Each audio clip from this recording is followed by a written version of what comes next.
పొద్దున్న 4 గంటలకు లేచి 6:30కి బస్సు ఎక్కా కందుకూరుకి. మళ్ళీ తిరిగి రావడానికి నాకు ఇంటికి 7:30 అయింది టైము. సత్యనారాయణ వ్రతానికి వెళ్ళాను. ఫాలోవర్ కమ్ రిలేటివ్ అయ్యారు లాస్ట్కి. సో ఇంటికి వచ్చేటప్పుడు నాకు శారీ అట్నే రిటర్న్ గిఫ్ట్ కూడా ఇచ్చారనమాట. సో మార్నింగ్ నుంచి నేను అక్కడికి వెళ్ళి తినే వరకు ఒక బ్లాగ్ అయితే తీసా. పెద్ద లేట్ ఏం కాదు, అందులో మిగతా విషయాలని చెప్పుకుందాం. ఓకే, చాలా ఇంకా సత్యనారాయణ స్వామి వ్రతానికి కందుకూరు నుంచి ఆ పక్కన ఇంకొక ఊరికి కూడా వెళ్ళాలన్నమాట. ఊరి పేరు ఏంటని అడగమాకండి, గుర్తులేదు. ఇంకా అక్కడికి వెళ్ళడానికి నేను పొద్దుటి నుంచి ఎన్ని తిప్పలు పడ్డాను చూపియొద్దా మీకు. నన్ను సత్యనారాయణ వ్రతానికి ఎవరు పిలిచారంటే, ఫస్ట్ అయితే మనం రీల్స్ చూసేది, ఏదో రీల్లో మా పెద్దమ్మని చూపించానంట. అది ఆమె వాళ్ళకి రిలేటివ్ అంట. మన పిల్లే కదా అని చెప్పి వాళ్ళ గృహప్రవేశానికి పిలవడానికి వచ్చారు. అంత అభిమానంగా ఇంటికి వచ్చి మరీ బొట్టు పెట్టి పిలిస్తే పోకుండా ఎలా ఉంటాను చెప్పు. అందుకే వెళ్ళొచ్చా. ఫిబ్రవరి 25వ తారీఖు వాళ్ళ గృహప్రవేశం గుర్తుపెట్టుకున్నాను. నైట్ పడుకునేటప్పుడే బ్రెయిన్కి చెప్పా, పొద్దున్నే 4 గంటలకు లేవాలి 4 గంటలకు లేవాలి అని 4 సార్లు అనుకొని పడుకుంటే 3 గంటలకే లేసా. పొద్దున లేచి టైం చూసుకుంటే 3 అయ్యింది. వర్రని అమ్మ అనుకొని మళ్ళీ గంటసేపు పడుకొని మళ్ళీ లేచి కరెక్ట్గా 4 గంటలకు లేచి ఒక గోళీ వేసుకొని నోట్లో మళ్ళీ మర్చిపోతానని చెప్పి వెళ్ళి హాట్ వాటర్ పెట్టేసుకొని స్నానం చేశాను. లేచిన టయానికి మా అమ్మ కూడా లేచింది. ఆమె పరామం చేసుకుంటుంది, నేను మాత్రం బాత్రూంలో దూరే. తల స్నానం చేసి వచ్చి ఏ డ్రెస్ లేనంటే అదే వేసుకున్నా. ఎందుకంటే ఈ డ్రెస్ నాకు బాగుండిద్ది అబ్బా, అందుకే అది వేసుకున్నా. నాకు బాగా నచ్చింది. అందుకే అలా ఆరేదాకా ఇల్లంతా తిరిగాను. మొత్తానికి తల కొంచెం అటు ఇటుగా ఆరింది. తల దూకున్నాను. వెంట్రుకలు దువ్వెనకు రాలేదు కానీ కింద మాత్రం ఒక 10 ఎంట్రుకలు రాలి కింద పడ్డాయి. హెయిర్ కేర్ చేస్తున్నా కాబట్టి అది ఊడడం, లేకపోతే నా కుప్పలు ఊరాయి. ఇంకా రెడీ అవ్వాలి కాబట్టి మనం ఏదో ఒకటి పెట్టుకోవాలి. సింపుల్ ఆర్నమెంట్స్ అన్ని పెట్టేసుకున్నాను. ఎక్కువ హడావిడి చేయలేదు, సింపుల్ గానే వెళ్ళాను. అసలే నేను జర్నీ చేయాలి, ఎందుకు అవన్నీ అని చెప్పి అందుకే నార్మల్గా వెళ్ళిపోయాను. ఇంకో విషయం చెప్పనా, నేను రెడీ అయ్యేంత దాకా కూడా నాకు ఏ డౌట్లు రాలేదు. రెడీ అయ్యాను. మా అమ్మ కూడా పొమ్మంది, సరే అని చెప్పి 4 గంటలకు లేచాను. అంతా నా పనులన్నీ చూసుకున్నాను. వెళ్దాము అనుకునేసరికి సత్యనారాయణ వ్రతం కదా వెళ్ళేది, మనము ఇంట్లో కూడా దీపారాధన చేసుకుందాంలే అని చెప్పేసి అప్పటికప్పుడు దీపారాధన కూడా చేసేదాను అనమాట. ఇంకా మా అమ్మ పంపించేటప్పుడు కూడా ఓకే, నేను వెళ్ళాలి అంటే మా ఊరు నుంచి 6:30కి బస్సు ఉంది అని నాకు తెలుసు. బట్ 6:15కే వచ్చింది. అందుకని నేను బస్ స్టాండ్కి 6 గంటలకే వెళ్ళిపోయా. సో 6:15కి బస్సు వచ్చింది కందుకూరుకి. డైరెక్ట్ కందుకూరు ఉండిద్ది. ఇంకా మా ఊరు బస్ స్టాండ్లో బస్సు ఎక్కానంటే అక్కడ కందుకూరులో దిగుతాను. కందుకూరు నుంచి వాళ్ళ ఊరు వెళ్ళొచ్చు అని చెప్పి రెడీ అయ్యాను. ఆ అమ్మాయికి వ్రతం మీద ఒక చీర పెడదాము, తీసుకెళ్దాము అని అనుకుని కొత్త బ్యాగ్ తీసుకున్నా. దీంట్లో పెట్టుకుందాం అనుకున్నా. బట్ నాకు ఎందుకో డౌట్ వచ్చింది. నేను మళ్ళీ రిటర్న్ వచ్చేటప్పుడు బ్యాగ్ అంతా ఖాళీగా ఉండిద్ది, ఇంత బ్యాగ్ అవసరమా అనిపించింది. తీసుకెళ్దాము అనుకోని కూడా ఎందుకులే పెద్ద గోన్ సంచిలాగా ఉందని చెప్పి దాన్ని పక్కన పెట్టేసి నా స్లింగ్ బ్యాగే వేసుకొని వెళ్ళిపోయా. కిందకి వెళ్ళేలోపు మా అమ్మ బియ్యం కడిగేసి అన్నం పొయ్యి మీద పెట్టమంది. సరే అని చెప్పేసి పెట్టేసా. అంటే నేను 4:30కే కాదు 5:30 కల్లా రెడీ అయ్యి కిందకు వచ్చాను అనమాట. అప్పుడు కిందకి వచ్చి చూస్తే అన్నం పొయ్యి మీద పెట్టిన తర్వాత మా అమ్మ బట్టలు తుక్కుంటుంది. సరే అని దీపారాధన చేశాను. చేసే ముందు ఇల్లు తుడవలేదంటే మా అమ్మ ఇల్లు తుడిచింది. డ్రెస్కి మ్యాచ్ అయ్యిద్దని ఇదిగో ఈ సింపుల్ జ్యువెలరీ అది పెట్టుకున్నాను. కానీ అదేందో గొంతు కతుక్కుంటుందని చెప్పి దాన్ని బీకేసి మళ్ళీ నార్మల్ చేయనేసుకున్నా. మా అమ్మ పూలు పెట్టేలోపు మా మొహంలో భలే కల వచ్చింది. అందుకని 2 ఫోటోలు దిగేసి 2 ఇన్స్టాగ్రామ్లో స్టోరీలు పెట్టేసి వెళ్ళిపోయినా. నేను సాయంత్రం నాకు వీడియోలు పెట్టలేదు, మళ్ళీ మిస్ అవుతారు కదా అని చెప్పి పెట్టా. ఇంకా బయటకు వచ్చి చూస్తే మా అమ్మ ఎవరిదన్నా బండి వస్తుంది, బస్ స్టాండ్ దాకా ఎక్కిపోదు, ఇంకా చీకట్లోనే ఉంది కదా అని చెప్పి అంటుందన్నమాట. కానీ అటు ఇటు తిప్పా కెమెరా, ఎవరు రాలా.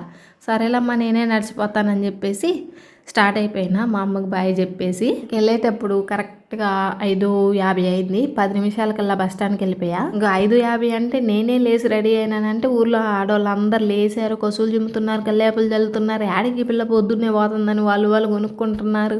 ఇటు చేసి ఊర్లో వాళ్ళందరినీ తొలగేసి బస్ స్టాండ్ దాకా వచ్చాను. కరెక్ట్గా 6 గంటలకు వచ్చాను. 6:15కి బస్సు వచ్చింది. ఆ టైంకి బస్సు ఎక్కేసాను. అక్కడ అదిగో చూసారా, జనాలందరూ వచ్చేసారు ఆల్రెడీ బస్ స్టాండ్కి. అక్కడ వాళ్ళు ఎక్కడానికి కాదు వచ్చింది, ఊరకే అక్కడికి వచ్చారు అంతే. చెప్పాను కదా మా ఊర్లో డైరెక్ట్గా కందుకూరు బస్సు ఎక్కారంటే అక్కడ 8 గంటలకు దిగాను అనమాట. మధ్యలో బస్సులో కూర్చున్నాను. నా పక్కన ఎవరో ఒకరు కూర్చుంటా పోతున్నారు కానీ ఒక్కరు కూడా గుర్తుపట్టలే. బట్ ఒక అక్క వచ్చింది. అక్క అనాలా ఆంటీ అనాలో తెలీదు. వచ్చారు, కూర్చున్నారు, మాట్లాడారు కొంచెంసేపు. ఓకే అని చెప్పి తర్వాత అయ్యప్ప స్వామి గుడి దగ్గర దిగిపోయారు. ఇంక నేను బస్ స్టాండ్కి ఎప్పుడు కందుకూరు బస్ స్టాండ్కి కరెక్ట్గా 8 గంటలకు దిగాను అనమాట. ఇంకా మనల్ని ఎవరైతే పిలిచారో అమ్మాయికి కాల్ చేస్తే 2 టైమ్స్ లిఫ్ట్ చేయలేదు. మూడోసారి నేను చేయబోతే తనే రిటర్న్ కాల్ చేశారు. అమ్మాయి బతికిచ్చిందిరా దేవుడా అనుకున్నాను, లేకపోతే ఆడనే కూర్చోవాల్సి వచ్చేది. 10 గంటలకు వాళ్ళ ఊరు వెళ్ళాను, అటు ఇటు వెయిట్ చేసి కారు పంపించింది అనమాట. నేను వెళ్ళిన 1 గంటకి వాళ్ళు రెడీ అయ్యి ఇదిగో ఇలా కూర్చున్నారు. నేను ఈ గంట ఏం చేశాను, నిద్రపోయా. పిలిచింది ఆ పొడుగు చేయడమ్మాయి రేవతి. ఇంకా రిలేటివ్స్ వరుసల్లోకి వెళ్తే నాకు వదిన అవుతుంది. ఇప్పుడే మేము ఇలా రావడం, ఇంతకుముందు ఎప్పుడు అసలు ఆ అమ్మాయి ఒకటి ఉంది అని నాకు తెలీదు, నేను ఒక దాన్ని ఉన్నానని ఆ అమ్మాయికి తెలీదు. జస్ట్ వీడియోలో చూసి రిలేటివ్స్ అని తెలుసుకొని వచ్చి పిలిచింది, నేను వచ్చాను అంతే. పొద్దున్నేనేమో ఇళ్ళల్లోకి చేరేదంట, తర్వాత నోములు అన్నారు, తర్వాత వ్రతం అన్నారు. సో నేను వెళ్ళినప్పుడు వ్రతం జరుగుతుంది. ఇది చాలాసేపు 5 కథలు 6 కథలు చదివారు. ఇంకా నేను కరెక్ట్గా 1 గంట దాకా వెయిట్ చేసి తినేసి వెళ్ళిపోదాం అనుకున్నా. బట్ అక్కడ బయలుదేరేలోపు 3 అయింది. జనాలు అందరూ ఉంటే నేను ఫోన్ తీసి వీడియోలు తీయాలంటే నా వల్ల కాదు. అందుకే కొంచెం క్లిప్పులు తీశాను అనమాట. ఇక్కడ పూజకు వచ్చిన వీళ్ళిద్దరు తోడు కోడళ్ళు, వాళ్ళిద్దరు నా వీడియోలు చూస్తారంట. కాసేపు మేము అందరం మాట్లాడుకున్నాం. అందరం అంటే 3. ఇంకెక్కడ మనల్ని పిలిచింది ఎవరంటే ఇటు నుంచి అన్నా చూడండి, ఆ బాబు ఉన్నాడు కదా ఆ అమ్మాయి. పూజ చేశారు. ఇంక మనల్ని పట్టించుకునే వాళ్ళు లేరు అని మనం అనుకోకూడదు. ఎందుకంటే మెయిన్ ఆ అమ్మాయి అక్కడే పూజ చేయాలి కాబట్టి. నాకు కొత్తగానే లేదు, ఎందుకంటే నన్ను అందరు చూస్తుంటారు కాబట్టి ఈ అమ్మాయినా ఏంది ఇక్కడ ఉంది అది ఉంది అనుకుంటానే నన్ను అందరు పలకరించారు. నేను హ్యాపీగా అందరితో కలిసి ఎవరన్నా పలకరించినప్పుడు కొంచెంసేపు మొహమాటంగా ఉంటుంది. తర్వాత అలవాటు అయిపోయారంటే అంతే. వ్రతం దగ్గర అందరు ఆడవాళ్ళే కూర్చున్నారు. అంటే చుట్టాలు వస్తారు కదా, వాళ్ళందరూ కరెక్ట్గా తినే టయానికి అందరు బయటికి వెళ్ళిపోయారనమాట. ఇంకా పూజ అయితే బాగానే జరిగింది. అంత దూరం పోయాను, వ్రతం అయితే చూశాను కానీ వాళ్ళ ఇల్లు మాత్రం చూడలా. పైన మొత్తం కంప్లీట్ అయిందంట, కింద మాత్రం వర్క్ ఇంకా కంప్లీట్ అవ్వలేదు. పూజ అయిపోయిన తర్వాత వెళ్ళి తినేసాను. అక్కడ ఐస్ క్రీమ్ కనిపిస్తుంది నాకు, వెళ్ళి తినిపో ఒక కప్ అన్నా అని మనసు అంతా లాగుతుంది. బట్ నేను డైట్లో ఉన్నాను, వద్దనుకున్నాను.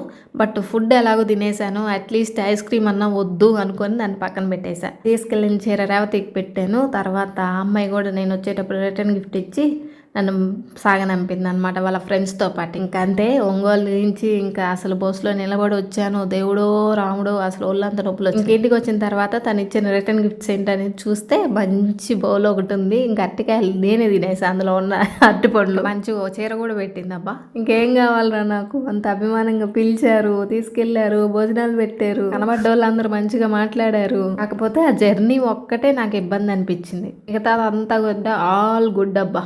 మీరు కూడా పిలవండి, వస్తా. కాకపోతే నాకు దగ్గర అయితేనే వస్తాను. అబ్బో దూరం అయితే మాత్రం మొహమాటం లేదు, నేను రాను కూడా. నేను జర్నీ చేయలేను.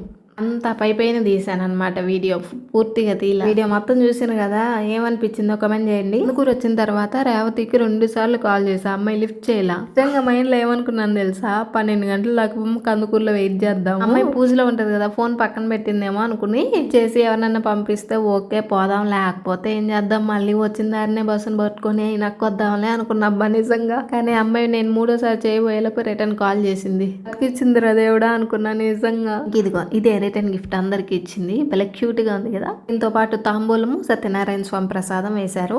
జూట్ బ్యాగ్ కూడా భలే క్యూట్గా ఉంది. మా అమ్మ చీర చూసి ఎందుకు ఇవన్నీ చీరలు పెట్టడం సార్లు పెట్టడం, ఆ పిల్ల రైక్ కూడా పెట్టింది కదా చాలు కదా అంది. తను పెట్టిన చీర అయితే ఇలా ఉంటుందబ్బా. వాళ్ళ అంత అభిమానంగా ఇచ్చినందుకైనా మనం జాకెట్ కుట్టుకొని ఈ చీరను కట్టుకోవాలి. అంటే నేనైనా మా అమ్మైనా ఎవరో ఒకరు. సాయంత్రానికి నేను అలసిపోయాను. వచ్చేటప్పుడు ఒంగోలు బస్సులో మాత్రం ఒకే బస్సులో ఒక 10 మంది పలకరించారు.